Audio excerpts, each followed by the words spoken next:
अस्सलाम वालेकुम। इमरान याकूब खान साहब के साथ व्यू पॉइंट से मैं हूं ज़ैनब जतोई। प्रोग्राम के आगाज़ में बात करेंगे ईरान अमेरिका मुज़ाकरात का दूसरा दौर शुरू होने जा रहा है। अमेरिकी सदर डोनाल्ड ट्रंप ने ऐलान किया है कि वो अपना एक वफ्द पाकिस्तान भेज रहे हैं और मंडे या ट्यूसडे को एक्सपेक्टेड है कि मुज़ाकरात का दूसरा दौर शुरू होगा। और कुछ ज़राए ये भी बता रहे हैं कि 90% जो मामलात हैं वो तय पा चुके हैं और मुज़ाकरात में कोई बड़ी पेशरफ्त हो सकती है। इस सारे मामले को प्रोग्राम में हम डिस्कस करेंगे। साथ ही साथ बात करेंगे कि ये मुज़ाकरात कितने नतीजा खेज साबित होंगे, क्योंकि अमेरिकी सिचुएशन रूम में इजलास हुआ, उस इजलास में स्ट्रेट ऑफ हॉर्मुज़ के बारे में बात हुई। फिर ये भी बात की गई कि अगर मुज़ाकरात नाकाम हुए तो फिर आगे का लाहे अमल क्या होगा। इन तमाम तर मामलात को हम प्रोग्राम में डिस्कस करेंगे। प्रोग्राम के आखिरी हिस्से में बात करेंगे तेल और गैस के मुल्क की तारीख के सबसे बड़े ज़खायर दरियाफ्त कर लिए गए हैं।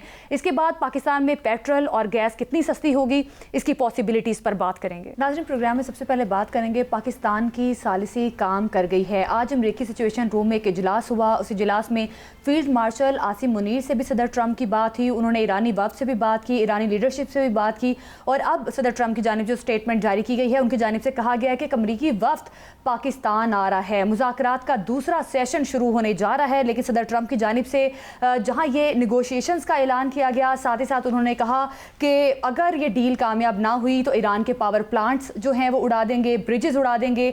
और ये भी कहा कि ईरान की जो लीडरशिप है और ईरान की किलिंग मशीन को ख़त्म करने का वक्त हुआ जाता है। इस किस्म की स्टेटमेंट्स भी उनकी जानिब से दी जा रही हैं। इस सारे मामले पर बात करते हैं। Air vice marshal retired Sajid Habib दिफाई तज्जियाकार हमारे साथ मौजूद हैं। साजिद हबीब साहब, बहुत शुक्रिया आपके वक्त का। पाकिस्तान की सालिसी तो काम करती हुई दिखाई दे रही है, किस तरह से देखना है सदर ट्रंप की स्टेटमेंट को? आपको लगता है कि वो संजीदा हैं मुज़ाकरात को लेकर? कल एक अहम वफ्द भी आ रहा है पाकिस्तान, क्या लगता है क्या कोई बड़ी पेशरफ्त हो सकेगी इस सेशन में? क्योंकि कुछ खबरें ये भी आ रही हैं कि 90% ड्राफ्ट तैयार हो चुका है और बहुत सारी चीज़ों पर अमेरिका और ईरान अग्री कर चुके हैं। आपको क्या लगता है? बिस्मिल्लाहिर्रहमानिर्रहीम। मुझे बिल्कुल, मैं एक ऑप्टिमिस्ट हूँ, उम्मीद रखता हूँ हम सब ज़्यादातर पाकिस्तानियों की तरह, क्योंकि इसमें पाकिस्तान का नाम है, पाकिस्तान का भला होगा इंशाल्लाह ताला। देखिए, ये जो बातें ट्रंप साहब की, तो वैसे ही आप जानती हैं कि वो इरेटिक बातें करते हैं, एक ही बात में तारीफ़ कर देते हैं, एक ही बात में तबाह करने की बात करते हैं। बीच में जो एक अभी जो इशू आया था सबसे बड़ा, आप देखिए कि वो था जो जो जो अमेरिका ने ब्लॉकेड शुरू कर दिया था स्ट्रेट ऑफ हॉर्मुज़ का, ईरान से खुलवा के आपने शुरू कर दिया। फिर आपके वो आर्मी चीफ जो है पेंटागन के आके बता रहे हैं कि हमारा destroyer is 500 feet long, 300 seller, ये मिसाइल है। भाई, जब जंग जारी थी उस वक्त तो आपका डिस्ट्रॉयर पास नहीं था, उस वक्त तो आपके तैयारा बरदार 1000 मील पीछे चले गए थे। तो जब ईरान ने कर दी थी तो फिर आई थिंक दिस वाज, ये जो लास्ट मोमेंट पे टैक्टिक्स होते हैं ना कि मैक्सिमम अचीव करने के लिए अपनी फेवर में, ये उस तरह की बात थी। और इसमें आप देखिए कि ईरान के साथ ईरान के जहाज़ों का आना जाना लगा रहा, कुछ जहाज़ों को रोका, फायरिंग भी 2 जहाज़ों के ऊपर हुई। लेकिन ये फ्रंट पे होता है, जो बैकडोर डिप्लोमेसी थी वो मुसलसल चल रही थी।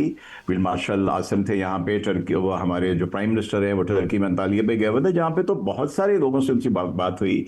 तो ये एक्सपेक्टेड था।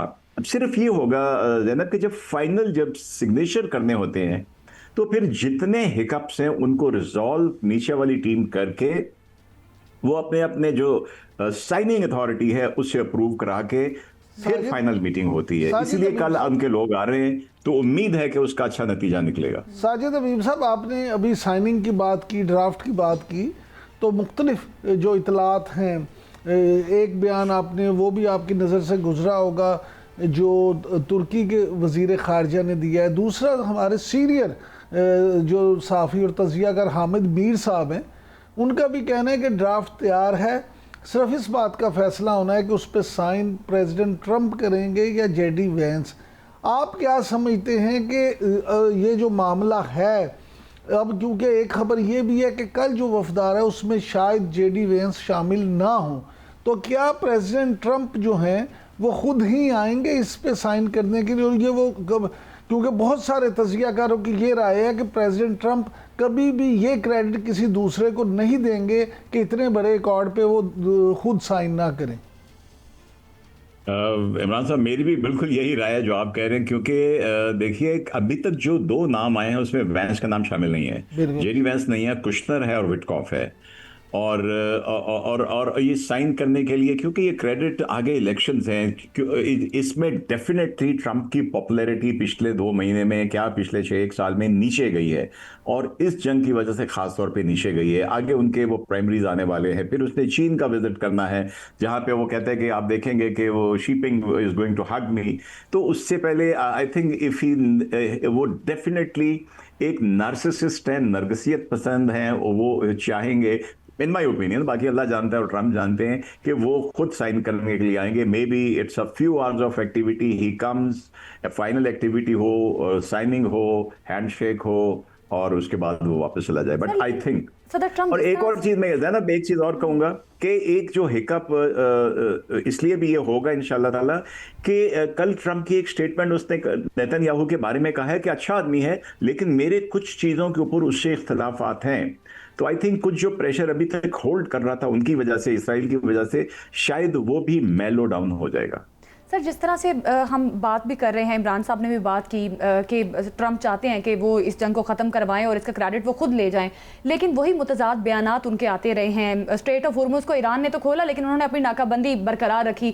लेकिन अब ऐसा लग रहा है कि प्रेशर टैक्टिक के तौर पर अमेरिका जो है, सदर ट्रंप ये सब कुछ कर रहे हैं, सोशल मीडिया पर पोस्टरिंग के लिए ये सब कुछ किया जा रहा है। तो जो बिहाइंड द वॉल्स वो चाहते हैं कि जल्द अज जल्द डील हो जाए। तो सर, आपको क्या लगता है, कितने इम्कानात हैं कि इस सेशन में तमाम तर मामला हल हो जाएंगे, या फिर जो वॉर सीज फायर का जो दौरानिया है उसको एक्सटेंड किया जाएगा? क्या लगता है आपको इन दो चीजों में से? मेरी जाती राय है कि जैसे आगे इनके इलेक्शंस आ रहे हैं और फिर ट्रम्प का इंपॉर्टेंट जो चाइना का विजिट खास तौर पे, क्योंकि मैं तो अपना वर्ड एक ओपिनियन मेंटेन करता हूं कि ये सारी गेम कंटेनिंग चाइना से शुरू हुई थी। अब फाइनली आई थिंक ट्रम्प ने अंडरस्टैंड कर लिया है कि इट्स बेटर टू बी, एक बेहतर है कि आप पीस के साथ उसके साथ रह लें, जिसके लिए वो is very keen going to China, बल्कि वो तो चाहता है कि उसकी मुलाकात हो जाए नॉर्थ कोरिया वाले से। तो आई थिंक मुझे 70% उम्मीद है कि इसमें मसाइल हल हो जाएंगे, और may be a few days of holding, और उसके बाद इनके सिग्नेचर हो जाए। 23 की डेट है, और अगर खुदा न खास्ता हुए तो आई डोंट थिंक कि दोबारा से जंग शुरू होगी। शायद इसको एक्सटेंड कर दिया जाए, अगर कोई एक आज इसमें यूरेनियम, एनरिच्ड यूरेनियम की उसकी हैंडिंग टेकिंग ओवर है, और दूसरा अब ये जो है हॉर्मुज़ का कंट्रोल है, इन दोनों की बात रह गई है। अच्छा सर, ये फरमाइएगा कि आम तौर पे जो ये देखा गया कि दुनिया में ही जहाँ भी इस तरह के मामलात हों, तो उसमें दोनों फ्रीक एक दूसरे को एग्रीमेंट करने से पहले दबाव में लाने की कोशिश करते हैं ताकि अपनी ज़्यादा से ज़्यादा बात मनवा सके। तो क्या आप नहीं ये समझते कि अमेरिका की तरफ से भी, प्रेसिडेंट ट्रंप की तरफ से भी जो इस तरह की बातें की जा रही हैं वो भी ईरान को दबाव में लाने के लिए हैं? बिल्कुल इमरान साहब, एविडेंट है। एक देखिए कि ब्लॉकेट किया, यूएस नेवी ने आके ब्लॉकेट किया, और स्ट्रेट के अंदर नहीं गए, लेकिन उसके माउथ के बाहर बाहर उन्होंने ब्लॉकेट किया। और वो किसके लिए किया? सिर्फ वो शिप्स जो ईरानियन पोर्ट से जा रहे हैं या आ रहे हैं, तो ये तो डायरेक्ट प्रेशर उसके ऊपर डालने की। और दूसरा जो आज की स्टेटमेंट है कि अगर एग्रीमेंट ना हुआ तो ऑल ब्रिजेस और पावर से जो पॉइंट्स हैं, उनके पावर स्टेशन है, वो डिस्ट्रॉय कर दिए जाएंगे। ये बिल्कुल है। ईरान ने भी अपना थोड़ा सा उसका जलवा दिखाया है जब उसने दोबारा से हॉर्मुज़ को कंट्रोल किया है, और 2 भारतीय जहाज़ों के ऊपर, ये भी बड़ी अच्छी बात है कि भारतीय जहाज़ों के ऊपर फायरिंग भी की गई है, जिससे उनको रोका गया है। तो दोनों ने अपने अपने जिसको कहते हैं ना, जुस्से के बराबर अपना अपना हिस्सा डाला है प्रेशर डालने में। शुरू अमेरिका ने किया, और जवाब में ईरान ने भी कहा कि हम तो कह रहे थे कि सीज फायर की खिलाफवर्जी ईरान ने की है। हाँ जी, लेकिन सर बात ये है, खिलाफवर्जी तो अमेरिका ने की। बिल्कुल, अमेरिका ने की कि अपनी नाकाबंदी उन्होंने खत्म नहीं की। बिल्कुल सर, बिल्कुल। लेकिन सर ये बिल्कुल ऐसी है जैसे भारत कहता है कि सिंदूर हमने शुरू किया। लेकिन सर इसमें एक बात ये भी है कि प्रेसिडेंट ट्रंप खुद अपने बयानिए में, खुद अपने स्टेटमेंट में इस बात का अब इकरार कर चुके हैं कि अब नए ईरान, यानी वो आपने हॉर्मुज़ को ईरानी अब तो नाम भी दे चुकी हैं। तो क्या आप ये नहीं समझते कि back of the mind Trump भी ये तस्लीम कर चुके हैं कि वहाँ पे वो कब्ज़ा नहीं कर सकते, लेकिन ईरान के साथ मामलात को बेहतर अंदाज में करने के लिए वो हल्की फुल्की मौसीकी जारी रखना चाहते हैं? बिल्कुल, आपके इस जुमले में मुझे कोई ऐड करने की ज़रूरत नहीं, आपने बिल्कुल सही कहा कि वो एक स्ट्रेट ऑफ हॉर्मुज़ के मामले के ऊपर, स्ट्रेट ऑफ ईरान जिसको कहते हैं, अब वो I think he is in some kind of agreement के मिलजुल के ईरान के साथ, या अब ज़्यादा हिस्सा ईरान के पास और कुछ इनकी से अब उसमें जिसको ईरानी एक्सेप्ट कर लें। आई थिंक ज़्यादातर चीज़ों पे इत्तेफाक हो चुका है, इसीलिए कुशनर और विटकॉफ कल आ रहे हैं। अच्छा सर, CNN जो कि बड़ा एक मौकर टीवी चैनल है अमेरिकी, CNN, वो ये दावा कर रहे हैं कि ये जो वफूद कल पहुंचेंगे और परसों जब मिलेंगे तो मामला तय हो जाएंगे, तो उसके पे साइन करने के लिए प्रेसिडेंट ट्रंप और मसूद पेज़ेश्कियान ये दोनों इस्लामाबाद तशरीफ़ लाएंगे और ख़ुद दोनों सदूर इस मुआहदे पे जो है वो साइन करेंगे। तो आप भी ऐसे समझते हैं सर? देखिए, ट्रंप का तो मेरे हिसाब से उसका तो पूरा मूड है, क्योंकि वो क्रेडिट भी लेना चाहता है, वो साइन भी करेगा, he wants to be in the limelight के फाइनल स्टेज के ऊपर। और डेफिनेटली जब ये आएंगे तो दोनों साइड की चीज़ें फाइनल होके अपनी साइनिंग अथॉरिटी से अप्रूव करा के वो ड्राफ्ट बन जाएगा, शेयर हो जाएगा, और जब आके बैठेंगे तो फाइनल नज़र डाली जाएगी कि क्या वही अल्फाज हैं। और अगर देखिए, प्रोटोकॉल यही डिमांड करता है कि अगर ट्रंप आते हैं तो फिर ईरानी सदर को भी आना पड़ेगा, वरना होगा ये कर रहे हैं। सदर ट्रंप की जानिब से भी कुछ स्टेटमेंट्स में ये कहा जा रहा है कि अगर मसूद पेज़ेश्कियान आएंगे तो फिर वो भी इस साइनिंग वाले मरहले में होंगे। सर ये बताइएगा कि जिस तरह से यूरेनियम अफसूदगियाँ, यूरेनियम के ट्रांसफ़र के हवाले से बातें हो रही हैं, रूस ने भी ऑफ़र करवाई है कि यूरेनियम ईरान ट्रांसफ़र कर दे रूस में, फिर चाइना ने भी ऑफ़र करवाई है, तो आपको क्या लगता है सर, इस किस्म का कोई हो सकता है, इस किस्म का कोई माहौल बन सकता है कि यूरेनियम को ट्रांसफ़र करने के हवाले से ईरान सोच सकता है रूस या चीन में? मेरा नहीं ख्याल के करेगा। देखिए, रशिया ने तो 2 महीने पहले भी ऑफर की थी कि जो यूरेनियम है वो रशिया उसको अमानतन लेने को तैयार है या उसको अपने पास रख लेगा। नाम तो पाकिस्तान का भी आ रहा है। अगर आप मीडिया देखें तो इसमें डिफरेंट ऑप्शन ये भी कही जा रही हैं कि शायद ईरान में कहीं बात हुई है कि हम पाकिस्तान के हवाले करने को तैयार हैं, ये वाला। मेरे ख्याल में ये भी जो बेल है ना, किसी तरह ये मंडे चढ़ेगी और होपफुली ये रिजॉल्व हो जाएगा। सबसे बड़ा इशू यही है, और दूसरे नंबर के ऊपर हॉर्मुज़ का है। तो ये इंशाल्लाह ताला आई होप कि कल जब कुशनर और विटकॉफ आते हैं और शाह ईरानी भी आते हैं तो आई एम श्योर इसके ऊपर कुछ ना कुछ एग्रीमेंट हो जाएगा। अच्छा सर, आप क्योंकि खुद माशाल्लाह से एक सीनियर आदमी हैं, एयरफोर्स में सर्व कर चुके हैं, मुल्क की खिदमत कर चुके हैं, कई जंगें जो हैं वो आपने देखी हैं, आप इस सारे माहौल में सर, जबकि पूरी दुनिया की नज़रें इस पे थी कि तीसरी आलमी जंग जो है वो ना छिड़ जाए और दुनिया जो है वो तबाही के दाने पे तो पहुंच चुकी थी, इस सारे मामले जो field marshal general Asim Munir साहब और वज़ीर आज़म जनाब मियाँ शहबाज शरीफ साहब और पाकिस्तान की खारजा टीम जो है, इन सब की कोशिशों को आप किस नज़र से देखते हैं? क्या आप नहीं समझते कि पाकिस्तान ने एक मिरेकल करके दिखाया? मैं तो अपनी कम अज़ कम, देखिए इमरान साहब, इस एज के ऊपर अगर मेरी कोई 35 साल एयरफोर्स की सर्विस है, वो भी 10 साल पहले, तो मैं पाकिस्तान की 50 साल की हिस्ट्री को तो अजबर जानता हूँ। मैंने कभी ऐसी डिप्लोमेटिक ग्लोबल लेवल के ऊपर पाकिस्तान की जो डिप्लोमेसी है उसकी कामयाबी नहीं देखी। तो मेरे लिए सिर्फ ये मैटर करता है कि मेरे मुल्क के लिए नाम अच्छा कौन लेके आ रहा है और क्या अच्छा काम कर रहे हैं। तो आई थिंक दिस अनप्रेसिडेंटेड। कल आपने जो पुराने हमारे फॉरेन सेक्रेटरी है जिलानी साहब, उनका भी स्टेटमेंट सुना होगा कि I have never seen this kind of diplomacy from Pakistan.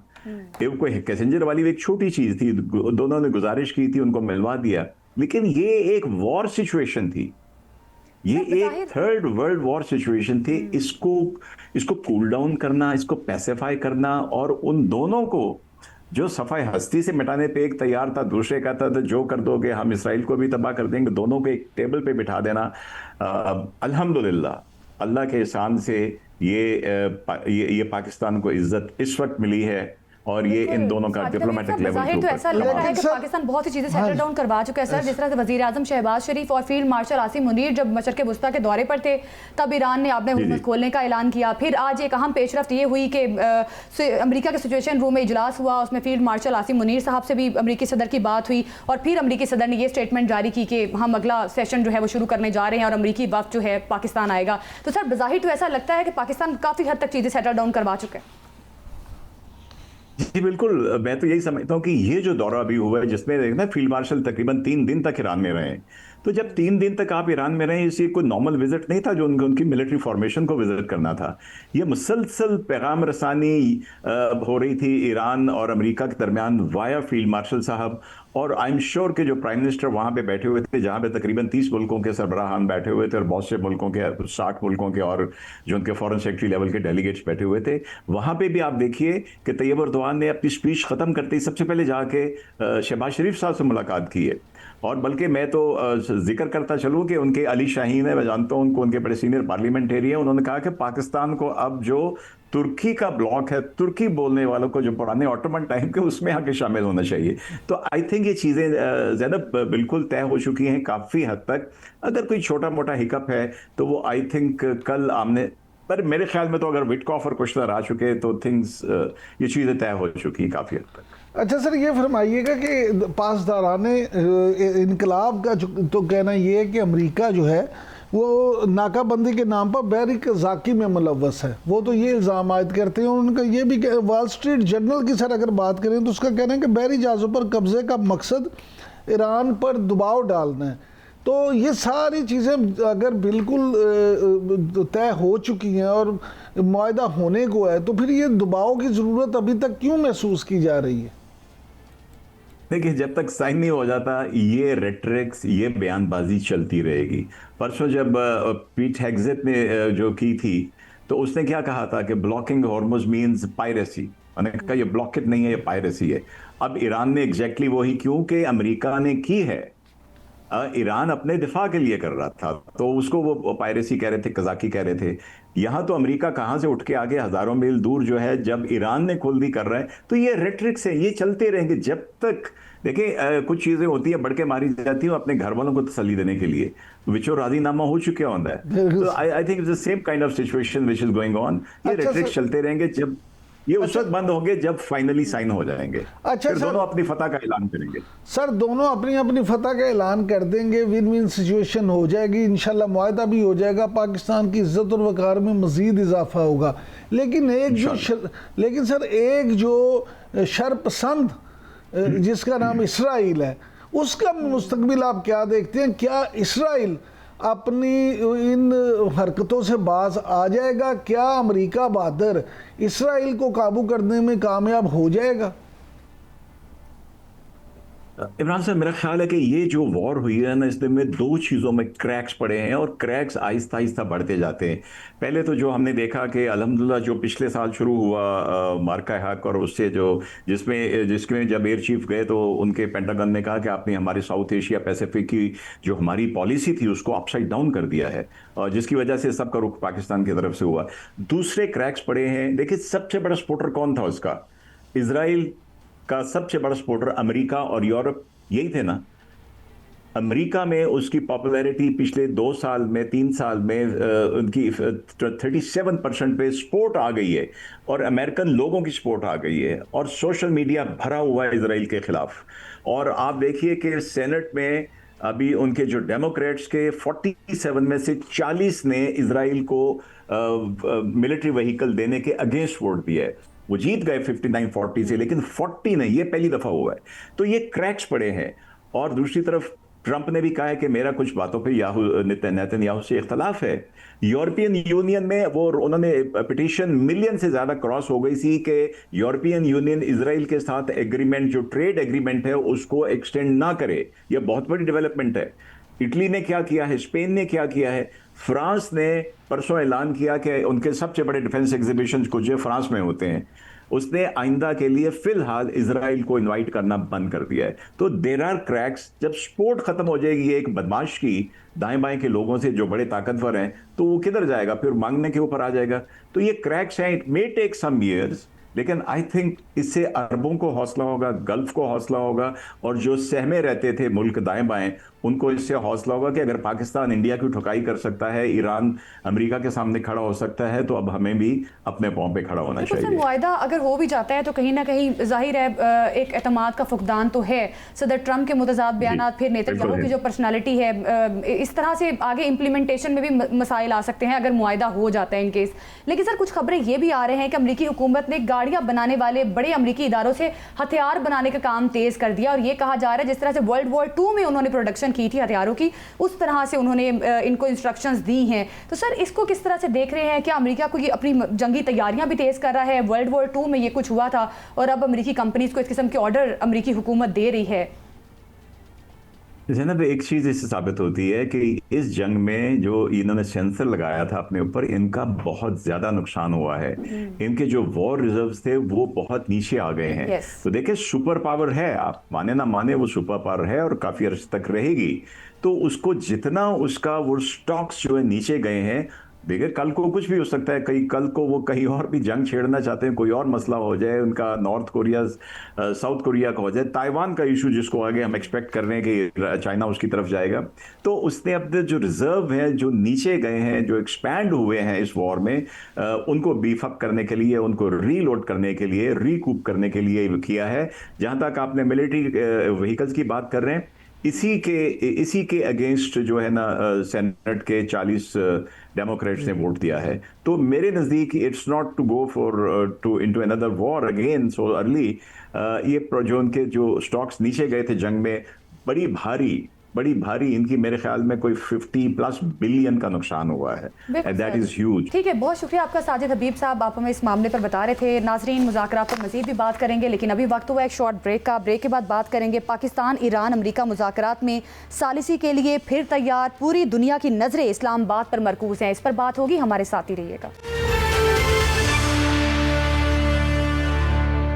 Welcome back. नाजरीन, मुज़ाकरात की पॉसिबिलिटी पर मजीद बात भी करते हैं। सदर ट्रंप की जानिब से वफ्द कल पाकिस्तान भेजा जा रहा है, जिसमें स्टीव विटकॉफ हैं, जेरेड कुशनर है और JD वैंस के हवाले से भी मुख्तलिफ खबरें आ रही हैं कि शायद है कि वो इस वफ्द का हिस्सा बन सके या नहीं। इस सारे मामले पर बात करते हैं। शाहिद खान, साबिक मुशीर जो बाइडन, हमारे साथ मौजूद हैं।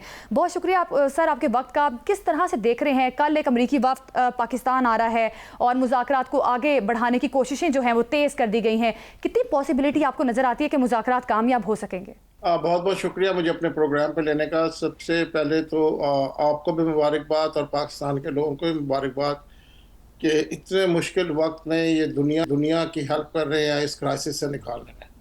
अब जहाँ तक आपका सवाल है मुज़ाकरात की कामयाबी का इम्कान है या नहीं है, देखिए जब ये मुज़ाकरात होते हैं, आप पुराने जो एग्रीमेंट्स हैं ईरान के साथ जो हो रहे थे, उसमें सबसे बड़ा एग्रीमेंट जो JCPOA, उसमें कई महीने लगे थे उस एग्रीमेंट में। लेकिन इस एग्रीमेंट में ये जो ईरान का 10 पॉइंट्स एजेंडा है, इसमें से आप ये देख लीजिए कि तकरीबन 8 जो इसके जो पॉइंट्स हैं, उनमें से वो they are almost like agreed, right. और वो अब से नहीं, वो जिस वक्त ये ड्राफ्ट प्रपोजल दी गई थी उस वक्त से वो उसके लिए एक नॉड है US की और इंटरनेशनल कम्युनिटी की कि उस पर वो एग्री करते हैं और उस पर वो प्रोसीड करेंगे। तो बाकी जो 2 हैं उसमें आपके नॉलेज में है वो कि एक तो ये जो न्यूक्लियर एनरिचमेंट का जो इनके पास जो मटेरियल है, वो जो जिसको जो टेक्निकल लैंग्वेज में कहते हैं अबव 3.65 ग्रेड, तो वो इनरिच जो यूरेनियम है उसकी वजह से एक मसला है बहुत ज़्यादा। और दूसरा ये है जो पहले JCPO में नहीं था, वो स्ट्रेट ऑफ हॉर्मुज़ की जो कंट्रोल है। अब सूरत हाल ये है कि ईरान इस स्ट्रेट का कंट्रोल रखना चाहता है मुस्तकिल और मुकम्मल, और मिडल ईस्टर्न कंट्रीज़ और दुनिया इस कंट्रोल के लिए एग्री नहीं कर रही। ये नहीं चाहते कि भाई ये कंट्रोल जो मुकम्मल ईरान का हो। और अब आपने जैसे देखा कि इस 20% energy move through straight of Hormuz, दुनिया एक क्रिपल हो गई है। और अगर आप अमेरिका की बात करें, हाँ साहब, ये फरमाइएगा कि प्रेसिडेंट ट्रंप की सरबराही में सिचुएशन रूम में जो इजलास हुआ, ये अंदर की कहानी बताएं। उस इजलास में field martial general Asim Munir साहब से भी टेलीफोनिक गुफ्तगू हुई है, तो उस अहम इजलास में क्या चीज़ें तय पाई हैं? आपकी इंफॉर्मेशन के लिए कि ईरान के बारे में प्रेसिडेंट ट्रंप की कन्वर्सेशन जनरल आसिम मुनीर से उस वक्त से हो रही है जब इन्होंने पहली मरतबा वाइट हाउस में लंच इन किया था। तो वो ये कन्वर्स, और उस वक्त फील्ड मार्शल आसिम मुनीर ने एक पोजीशन ली थी विच वाज फॉर ईरान। तो जिसकी वजह से कोई उस वक्त ऑफ कोर्स वो ईरान पे अमेरिका हमला करने की तैयारी कर रहा था।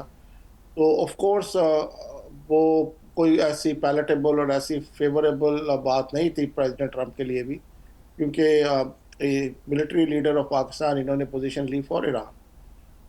लेकिन इवेंचुअली बस अब ये देखें कि उसके बाद यही हुआ कि जो कुछ भी अब हो रहा है, तो ट्रंप के जहन में यही था और एडमिनिस्ट्रेशन के जहन में यही था कि यही एक सॉर्ट ऑफ पावरफुल हमारे पास एक टूल है जो इस कॉन्फ्लिक्ट को रिजॉल्व करा सकता है। और जहाँ तक ये जो प्रेसिडेंट ट्रंप की कन्वर्सेशन है आर्मी चीफ से, ये कोई पहली मरतबा नहीं है, ये एटलीस्ट 5 मरतबा डायरेक्ट आर्मी हाउस में फील्ड मार्शल आसिम मुनीर के डायरेक्ट फ़ोन पर उनकी कन्वर्सेशन हो चुकी है।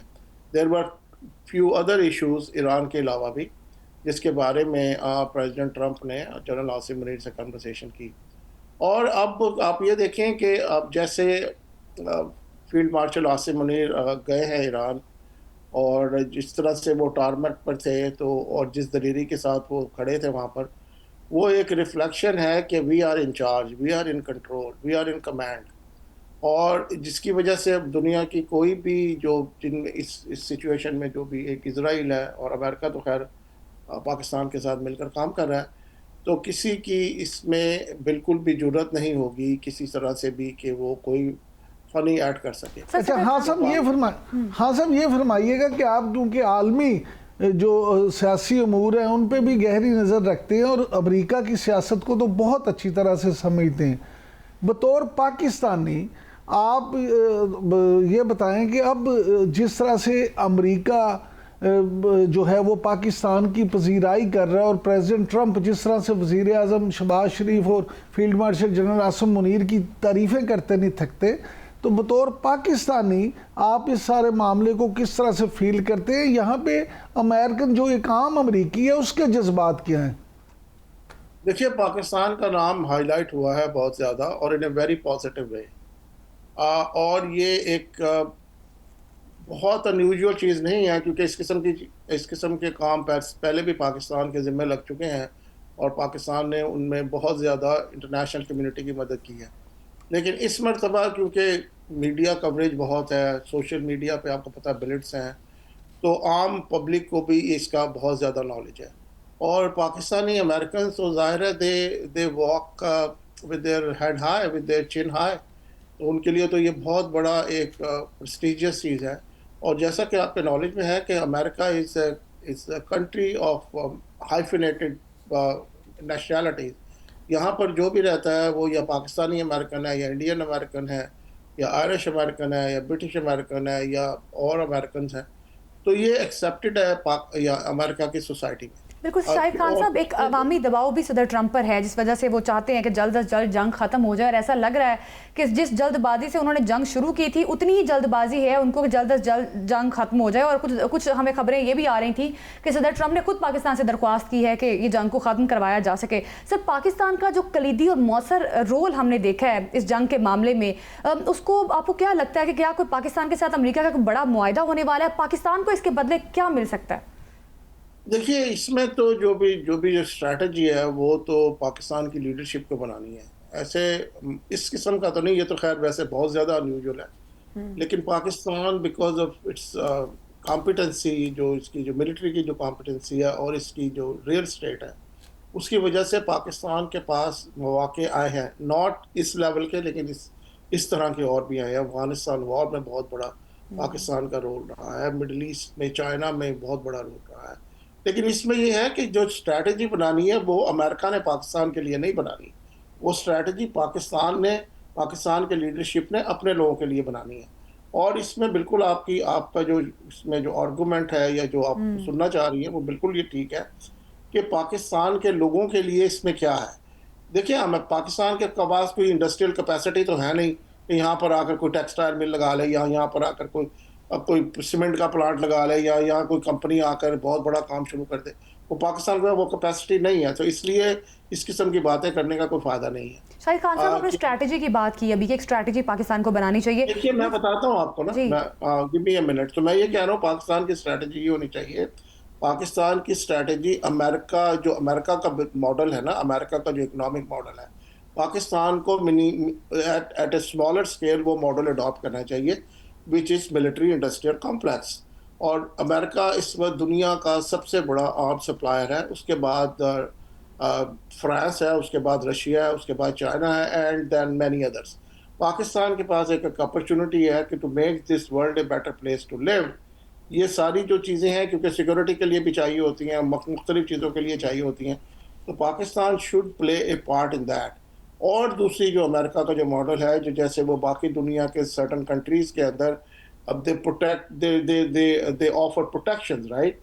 तो वो प्रोटेक्शन जब ऑफर करते हैं, तो जैसे जर्मनी है, जापान है, साउथ कोरिया है, सिंगापुर था पहले, फिलीपींस था, एंड मैनी अदर कंट्रीज।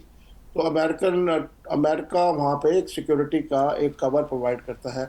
हाँ sir, Pakistan do the same thing. हाँ साहब, यहाँ पे कंट्रीज के पास तो कुछ नहीं है पाकिस्तान के अलावा। हाँ साहब, एक यहाँ पे सवाल ये पैदा होता है कि जैसे आपने मुख्तलिफ ममालिक का जिक्र किया, मिडल ईस्ट में ख़ास तौर पे आप देखें गल्फ़ कंट्रीज़, वो तो अमेरिका जो है उससे इसीलिए उन्होंने अड्डे भी दिए हुए थे फौजी और सारे मामलात के, अमेरिका उनकी हिफाजत करेगा।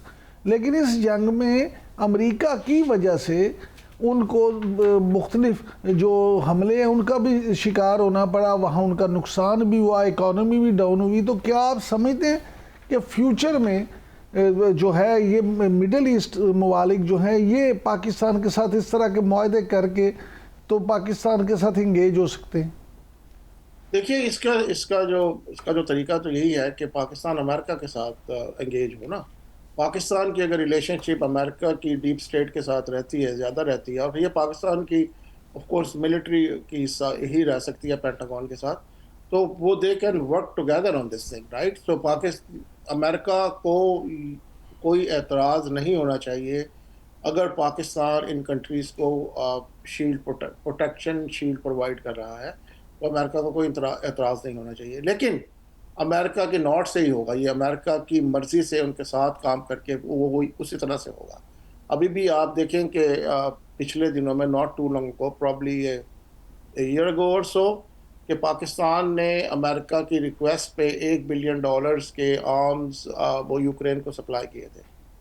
तो पाकिस्तान के पास कैपेसिटी भी है, और अब चाइना के साथ इनकी कोलैबोरेशन है, तो they can do amazing things in this business area. तो I guess this should be the plan.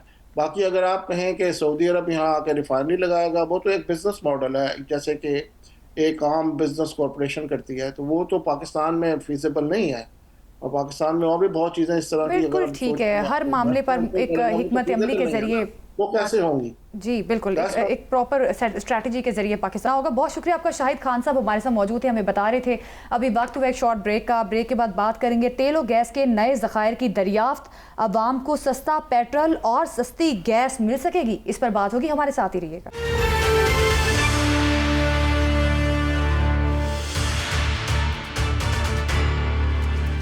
Welcome back. Kohat में मुल्की तेल और गैस का सबसे बड़ा ज़ख़ीरा दरियाफ्त कर लिया गया है, जो मुल्क में किसी भी कुएं से हासिल होने वाली सबसे ज़्यादा पैदावार है।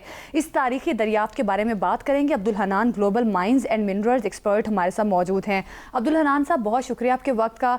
बताइएगा, ये कोहाट में जो मुल्की तारीख का सबसे बड़ा तेल और गैस का ज़ख़ीरा तलाश किया गया है, इस पर आपके पास क्या अपडेट्स हैं? बहुत शुक्रिया ज़ैनब। देखें, बड़ी अच्छी न्यूज़ है, और आपको जैसे कि पता है हम लोग डिफरेंट प्रोग्राम्स में कोहाट के बारे में पिछले 1-1.5 माह से डिस्कशन करते रहे हैं, क्योंकि कोहाट और पोटोवार दो ऐसे रीजन्स हैं नॉर्थ में जो कि ऑयल और गैस प्रोन है, और कोहाट एक बहुत जियोलॉजिकली मैच्योर बेसन है। अब कोहाट में नशपा फील्ड जिसमें तकरीबन ऑलरेडी 12-13 वेल ड्रिल हो चुके हुए थे, और जिसमें ओजीडीसी, पीपीएल और जीएसपीएल का शेयर है। सो इसमें पिछले 4-5 महीनों से मुख्तलिफ डिस्कवरीज आ रही हैं, कभी वो दत्ता फॉर्मेशन के अंदर, किंगरैली के अंदर, लोकार्ड लाइमस्टोन के अंदर। तो ये जो अब लोकार्ड लाइमस्टोन के अंदर डिस्कवरी हुई है, ये बहुत अच्छा तकरीबन 15,000 बैरल ऑयल जो है वो पर डे निकलेगा इन तमाम 6 के 6 रिजर्वायर से। और एक सिंगल फॉर्मेशन में ये बहुत बड़ी डिस्कवरी है जो कि 5300 बैरल पर डे के हिसाब से लोकार्ड लाइमस्टोन में निकलेगा। आपको बताता चलूं कि ये जो नशपा फील्ड है कोहाट में, इसके साथ ओजोडीसी का चंदा फील्ड है, उसके ईस्ट में इसके साथ मेला फील्ड है, ऊपर टल ब्लॉक में एमओएल की एक डिस्कवरी है रिसेंट, जिसको राजगीर कहते हैं। इसी तरह इसके वेस्ट में मामी खेल है, और साउथ में मारी एनर्जी के ब्लॉक है जिसको हेलिनी फील्ड कहते हैं।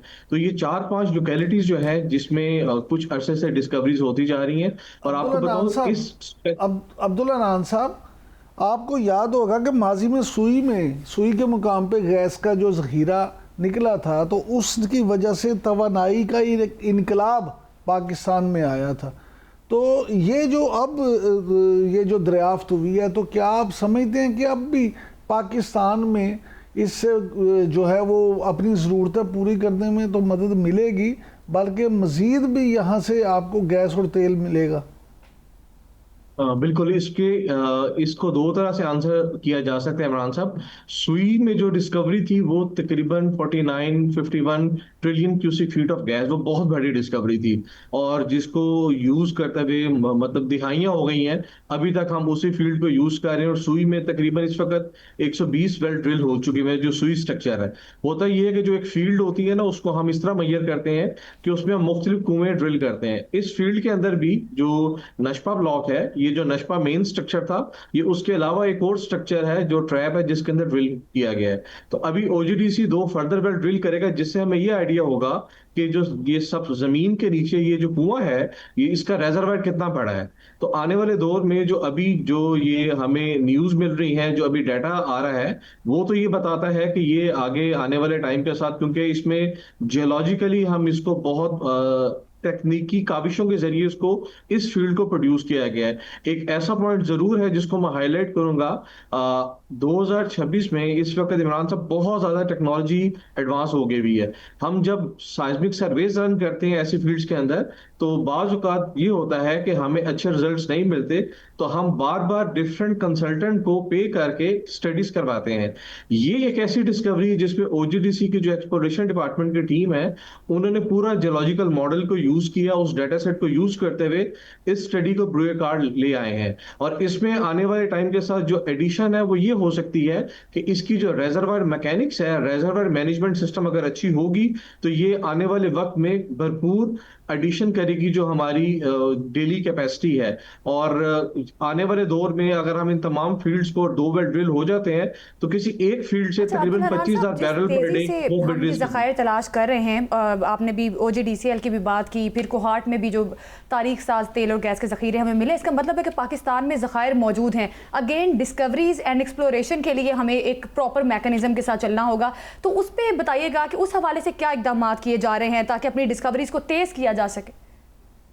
बिल्कुल, ये बहुत अच्छा क्वेश्चन है। देखिए, सबसे पहले इसमें जो चीज़ ज़रूरी है, जो हमारे जितने भी स्टेट और एंटरप्राइजेज हैं, उनके जो माइनिंग और पेट्रोलियम प्रोफेशनल्स हैं, उनकी state of the art training due है, क्योंकि ये बहुत ज़्यादा चीज़ें ज़रूरी हैं। जब हम लोग ग्लोबल मॉडल पे काम कर रहे होते हैं, तो वहाँ पे हर साल जो प्रोफेशनल्स होते हैं, जिसको हम पेट्रोलियम इंजीनियर्स हैं, जियोलॉजिस्ट हैं, इनकी state of the art training होती है। वो इसलिए ज़रूरी है, हमारे रिसोर्सेज उतने ही महदूद हैं। तो ये जो क्रेडिट है, ये बिल्कुल पूरा का पूरा जो अर्थ साइंटिस्ट उनको जाता है, स्पेसिफिकली फॉर द ओजीडीसीएल।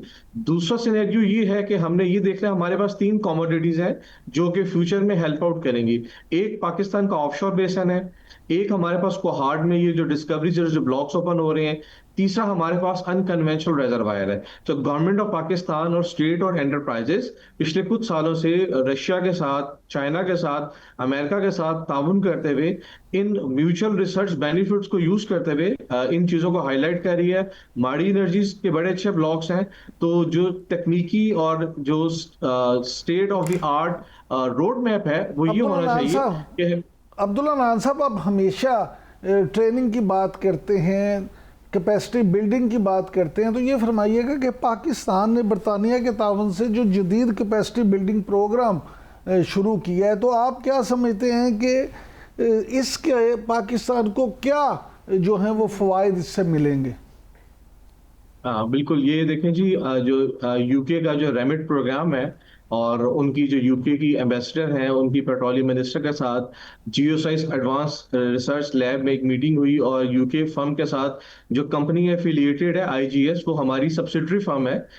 ये आयरिश फर्म है जो कि जियोलॉजिकल डेटाबेस डेवलप करती है। It's a very professional good team जो पिछले मिनरल समिट से एक एमओयू साइन हुआ था और उसमें वो लोग पाकिस्तान की जियोलॉजिकल डेटाबेस को डेवलप करने में हेल्प आउट करेंगे, क्योंकि मादियात का टाइम है, जब भी इन्वेस्टमेंट की बात होती है तो खाली चीजें एमओयू से सेट नहीं होती। हमारे पास क्लाइंट को दिखाने के लिए, इन्वेस्टर को दिखाने के लिए डेटाबेस होना चाहिए। तो स्पेसिफिकली जियोलॉजिकल सर्वे ये एक नीड ऑफ टाइम प्रोग्राम था जिसके जरिए जितने भी 200 के करीब जियोलॉजिस्ट जो कि as an assistant director, deputy director और सीनियर पोस्ट पे काम कर रहे हैं पूरे पाकिस्तान में, और मिनिस्ट्री ऑफ एनर्जी का एक बहुत बड़ा फंड है। तो ये जो यूके का ताउन है जियोलॉजिकल सर्वे ऑफ पाकिस्तान के साथ थ्रू आईजीएस फर्म, ये बहुत जरूरी है, क्योंकि इससे जो कैपेसिटी बिल्डिंग होगी, राइट ट्रैक पे हम लोग आ जाएंगे और हमारे जो जियोलॉजिस्ट हैं, माइनिंग के प्रोफेशनल्स हैं, वो इस ट्रेनिंग से जुड़े कार्ड लाते हुए देखें। अभी सऊदी अरब में फ्यूचर मिनरल फोरम हुआ था, तो हर मुल्क का एक डेटाबेस डेवलप हुआ होता है। तो इस तरह की म्यूचुअल कोलैबोरेशन से डेटाबेस डेवलप होगा जो कि आने वाले वक्त में हमें बहुत ज्यादा फॉरेन इन्वेस्टमेंट में और क्लाइंट्स को लाने में बहुत ज्यादा हेल्प आउट करेगा। अच्छा सर, ये फरमाइएगा अब्दुल हन्नान साहब कि ये खुशखबरियाँ तो मिलती हैं तो हमें वाकई बड़ी खुशी होती है, लेकिन आवाम इस खुशखबरी के मुंतज़िर हैं कि उनको इस बात का पता चले कि उन्हें गैस और तेल सस्ता मिलेगा। हम पहले भी प्रोग्राम में आपसे कई दफ़ा डिस्कस कर चुके हैं, तो ये फरमाइएगा कि ऐसा दिन कब पाकिस्तानियों की ज़िंदगी में आएगा कि यहाँ से इतना तेल और गैस निकल आए कि हमें सस्ता तेल और गैस मिले? बिल्कुल। इसमें इमरान साहब, पाकिस्तान में जो अभी हमारे नॉन रिजर्वायर थे वो तो हम पिछले 40 सालों से यूटिलाइज करते आए हैं। जो खुशखबरी की बात है, देखें, हमें बड़ा रियलिस्टिक सोचना चाहिए। पिछले 1 साल से जो हमारी स्टेट और एंटरप्राइजेज हैं वो तकरीबन मुसलसल कुछ ना कुछ छोटे छोटे पूल्स को डिस्कवर कर रही है। क्योंकि आपको बताता चलूं सर कि ऑयल एंड गैस एक्सप्लोरेशन बहुत हैवी इन्वेस्टमेंट कैपेक्स कॉस्ट है, इसमें रिस्क बहुत ज्यादा होता है और हमारी जितने भी फील्ड्स हैं वो रिमोट एरियाज में होती हैं। So government of Pakistan, state और एंटरप्राइजेस फॉरेन इन्वेस्टमेंट के साथ इस चीज को ओवरलुक कर रही हैं कि हमारे जो अनकन्वेंशनल रिजर्वायर है, जिसमें टाइट सैंडस्टोन रिजर्वायर है, शेल गैस का पोटेंशियल है या ऑफशोर बेसन है, अगर आने वाले 3 सालों में 4 सालों में हम इस फील्ड को डेवलप करते हैं तो मेरा ख्याल है कि उसमें एक अच्छी खुशखबरी और खुश आइन चीजें सामने आ सकती हैं। अदरवाइज ये जो कोहार्ट में पोटवार की डिस्कवरीज हैं, ये बेसिकली बहुत पुरानी फील्ड्स हैं जिसको न्यू टेक्नोलॉजी के साथ दोबारा रिजुविनेट किया जा रहा है। और अगर ये चीजें डिस्कवर होती हैं तो देखिए, कोई एक जो डिस्कवरी है वो नेक्स्ट डिस्कवरी को चांस देती है। तो अभी जो नशपा की फील्ड है, इसको इसलिए मैं कोट कर रहा हूँ कि नशपा के नॉर्थ, वेस्ट और ईस्ट में और बहुत सी एडजॉइनिंग फील्ड्स हैं। तो अगर इसी रिजर्वायर मैनेजमेंट टेक्नोलॉजी को, जियोलॉजिकल मॉडल को उन जगहों पे अप्लाई किया जाता है तो हमें उधर भी अच्छी क्वांटिटी में रिजर्वायर मिल सकते हैं। और इसमें आप देख लें कि इसमें एक ही फील्ड से 17 million cubic feet of gas discover हो रही है। तो अगर इस तरह की छोटी छोटी चीजें आती हैं, देखिए रियलिस्टिकली हम सुई गैस का मुकाबला, सुई फील्ड का मुकाबला नहीं कर सकते, उसका अल्टरनेटिव तो पड़ा हुआ है ऑफशोर के अंदर या हमारे पास अनकन्वेंशनल रिजर्वायर के अंदर। लेकिन ये जो स्मॉल डिस्कवरीज हैं, ये छोटी छोटी डिस्कवरीज लार्जर गेटवेज को ओपन करती हैं जो कि जियोलॉजिकल एंटिटीज में अब्दुल हन्नान साहब, सिर्फ छोटा सा मुख्तसर सा जवाब दे दें कि मुझे सुई नॉर्दर्न के एक बहुत बड़े अफसर ये बता रहे थे कि कोहार्ट से यहाँ से जो गैस निकल रही है उसकी क्वालिटी बहुत बेहतर है, सुई से भी बेहतर है। क्या वाकई ऐसा है? उसमें सर ये होता है कि जब गैस निकलती है उसमें 2 गैसेस होती हैं, एक को हम मीथेन कहते हैं और एक को ईथेन कहते हैं। अगर तो हमें 95%, 96% ये गैस मिलती है तो ये बहुत अच्छी गैस है। होता ये है कि इन गैसेस के साथ कार्बन डाइऑक्साइड और NO2 नाइट्रोजन गैस आ जाती है। तो जब ये गैसेस आ जाती हैं तो क्वालिटी उसकी खराब तो नहीं होती, उसको डेटेरियोरेट हो जाती है। तो हमारे जो साउथ की फील्ड हैं जिसमें उसमें CO2 और नाइट्रोजन बहुत ज्यादा है, लेकिन उसको भी टेक्नोलॉजी बेसिकली हमने क्या यूज किया है कि उन गैस फील्ड्स के ऊपर प्रोसेसिंग प्लांट होते हैं जिसमें से हम CO2 को अलहदा कर लेते हैं और NO2 को अलहदा कर लेते हैं। सो कोहाट और पटवार में जो गैस है इसमें कार्बन डाइऑक्साइड कंटेंट और नाइट्रोजन कंटेंट बहुत कम है, इसलिए यहाँ की गैस अच्छी है। लेकिन सर एक आपके प्रोग्राम के तवज्जुह से बताता जाऊं, अभी रिसेंटली एक ब्रिटिश डेलीगेट्स पाकिस्तान में आया था और उन्होंने ये प्रपोजल दिया है कि जितनी भी हमारी गैस फील्ड्स हैं जिसमें कार्बन डाइऑक्साइड बहुत ज्यादा है, सो हम लोग उस कार्बन डाइऑक्साइड को सैप फ्यूल में कन्वर्ट कर सकते हैं और वो तकरीबन 10 से 12 रिफाइनरीज पाकिस्तान में लगाएंगे। अभी मीटिंग ऑन ड्यू है, तो ये एक बहुत अच्छा प्रपोजल है उन तमाम गैस फील्ड्स के लिए जहां पे कार्बन डाइऑक्साइड 40% है, 50% है, 60% है और नाइट्रोजन हमारे पास 12% है। वहां पे खाली मीथेन गैस 34 से 40% है। तो ये एक बड़ा अच्छा गेटवे होगा पाकिस्तान के लिए कि अगर इस तरह का MOU करें। जाहिर है अगर ये रिफाइनरी में लग जाए तो इसका फायदा होगा पाकिस्तान को आगे जाके। बहुत शुक्रिया आपका अब्दुल हनान साहब हमारे साथ मौजूद थे, हमें सारे मामले पर बता रहे थे। इसी के साथ प्रोग्राम से दीजिए हमें इजाज़त, अगले हफ्ते फिर मुलाकात होगी। अल्लाह हाफिज़।